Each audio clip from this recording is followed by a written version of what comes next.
Want to make video like this? Open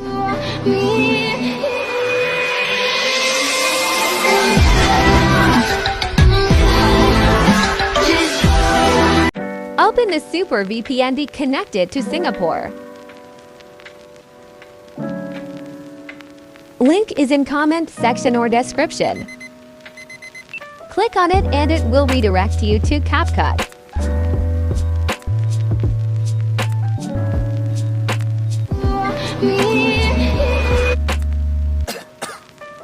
Click on Use Template and select the photos.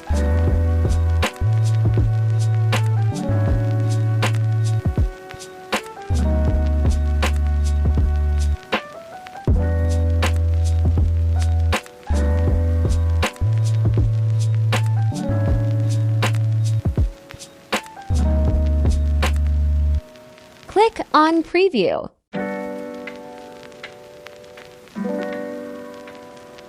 I am setting the length off first clip, you don't need it.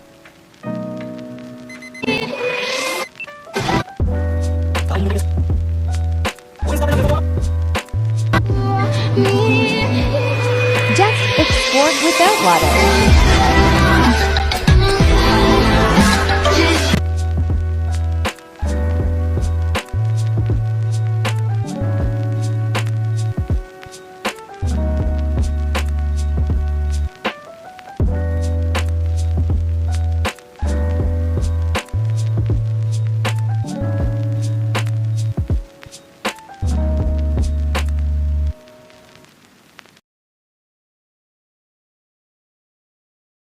It has exported.